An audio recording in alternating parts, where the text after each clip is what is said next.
This video is meant as an explainer, a brief, far from exhaustive, look into the hidden curriculum of graduate school and being a successful graduate student. Oh, the beginning of a new semester as a master's student in grad school. I remember the feeling clearly, the excitement of finally taking coursework I cared to learn. No more forced humanities or communication courses, mixed with anxiety bordering on sheer terror as I stepped into an alien land, different in each and every course. It's also worth mentioning that for many of us, we grew accustomed to being the better critical thinkers, stronger readers, and writers in our undergraduate courses. Now, in a room full of peers who are equally smart, talented, and skilled, we get to experience what is referred to as imposter syndrome. You know, it's that small commanding voice telling us, I don't belong here. I don't know what I'm doing.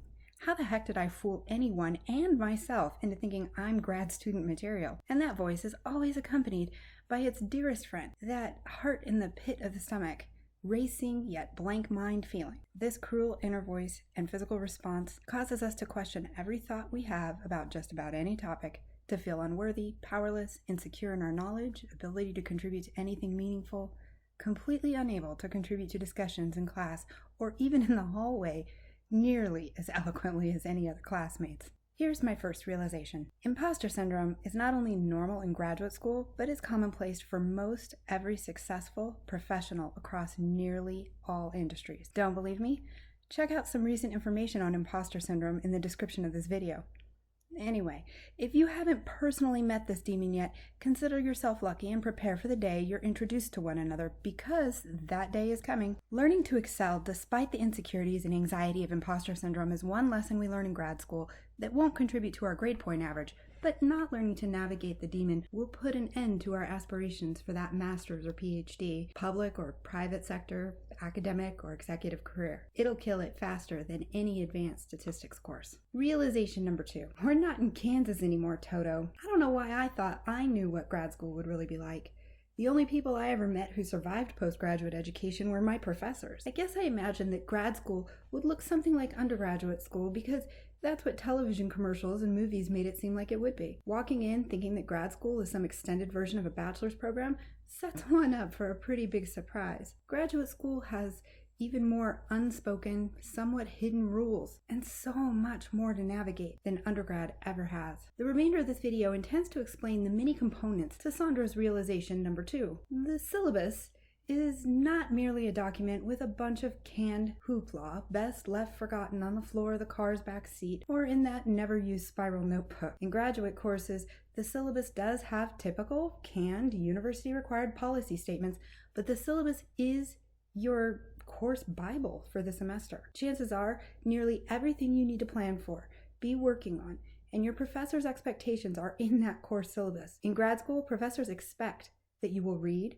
pay attention to, and independently follow the syllabus. No more easygoing short first class sessions with a professor walking you through that syllabus. And since you have now earned 1 degree in higher education, proving your ability to read, comprehend, write with some clarity, and follow directions, it's assumed that you can read and follow a syllabus on your own. Assigned coursework is intense. Not only is the amount of reading and writing exponentially greater in grad school, but the complexities and difficulty of the materials are a challenge. In many courses, rote memorization is a thing of the past. By applying and being accepted into a graduate program, students are expressing their intent to dig in deeply to a specific body of knowledge. Remember, all those times as an undergrad, when you thought to yourself, why is this course required? It has nothing at all to do with my major or the career I want. Well, in graduate school, you no longer have the luxury of asking such a question. Professors see you as an eager, capable, and hungry individual who can engage with the assigned materials in meaningful ways. As your professor, my hope is that you master criminology and criminal justice knowledge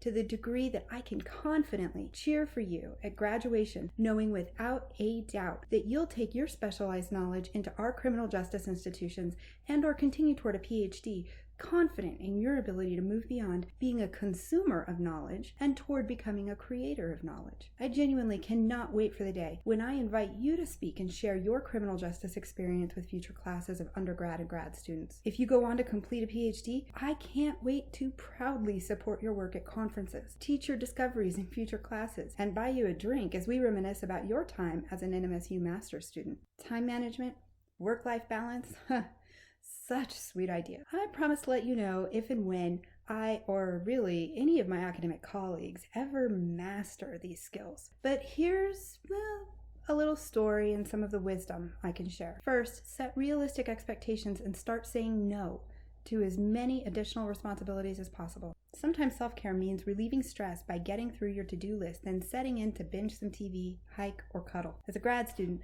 I was a married mother of elementary school kids working full-time. In my master's program, I quickly realized I absolutely had to begin calling in favors from neighbors to babysit on nights when I was too tired to cook, help with homework, clean, and do reading or practice for grad courses. I could no longer volunteer time in kids' classrooms, chaperone field trips, or work the weekly prize box store. At the beginning of each school year, I had to pre-schedule parent-teacher conferences, arrange childcare on days where I had class and work but the kids had an in-service day, and I had to tell teachers and coaches that the best I could offer was the last-ditch chance emergency parent for snack days and any other volunteer need. In a pinch, if I planned my work in school and other kid responsibilities well enough, I could hit a Walmart and grab some Cheez-Its and Capri Suns to run to the school in a classroom emergency.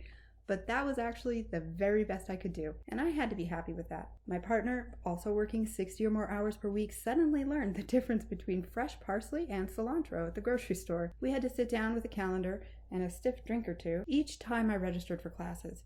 We built our lives 5 months at a time. As soon as I registered for courses, we constructed daily to-do lists that accounted for class meeting, homework, study time for me, our work schedules, kids' school, choir, band, and martial arts. After surviving my first semester as a master's student, we quickly learned that we neglected to build an emergency backup plans when any one of us fell ill or wound up in a car accident, or a grandparent or parent fell ill and needed care. In semester 2, just when we thought we'd built in as many emergency backup plans as possible, we realized we neglected to consider emergency time needed to plan funerals, grieve, and allow our kids time to learn to grieve. At work, I followed similar rules for myself as I had for my mom responsibilities. When there were tasks that my boss requested help with, tasks I knew I could slay, I had to learn to say no. When colleagues needed shifts covered, were suddenly ill, or dealing with the death of a family member, I had to ask that my colleagues understand how much I wish I could help, and that as soon as I could help, I promised to be an awesome, helpful colleague. It was hard, but I was often humbled and so grateful that my colleagues never faulted me or resented me for my choice to prioritize my family, school, and job requirements by not taking on anything else at all. So here are some take-home points. First, realize your own potential and worth. Be confident in your ideas, your thoughts, your questions, and share them. Your ideas, your take on things, is just as worth hearing as almost anything the professor says. The worst thing that can happen by pushing yourself to prove to yourself how capable you are is that you'll learn even more than you thought you could. Be aware of imposter syndrome. Recognize it for what it is: complete and total bullshit. You are enough. You've worked hard to get where you are. You've sacrificed in your personal and work life to be at this virtual or physical table. Take care of you. Say no and do not feel guilty. People who support you will understand and respect your choice. Plan ahead, always with the worst in mind, but be grateful when the worst doesn't come to pass, and just as grateful that if it does, you had a plan. Know that you'll be stressed and probably tired, but driven and excited. The only person you're competing with is yourself. Set the bar high and keep going. Read every word. Practice, practice, practice. Ask for help when you need it. Use your professors. We want you to succeed. Completing a strong academic graduate program in any discipline takes more time, more dedication, and more perseverance than anyone can ever truly quantify. Gone are the days of expecting to spend a mere 9 hours per week on reading and completing assignments for one class. The reality is that some weeks, you'll struggle with material and assignments, need to practice more on some concepts or procedures than what your classmates seem to spend, and on occasion, you might hit a week here and there where only one class seems tough and the others are going A-okay. More often than not, you'll not get by with skimming things. You must read every word to truly understand, comprehend, and retain. This takes time. Set aside time for writing and editing and revising more than one draft of any writing assignment. As students in graduate courses, the occasional misspelling or grammar error is understandable. We're all human. Failure to proofread at all? Not providing evidence of taking care with the work that represents who you are as a student, a budding master of a discipline? Not understandable at all. This type of attention to detail takes time for every assignment in every class. As a grad student, you have the freedom to use what you learned in undergrad and build on it. If you're intrigued by an idea, you get to learn more and apply it. You are finally not only allowed to voice unique thoughts, ideas, and bring in information from other respected disciplines into your work and class discussions.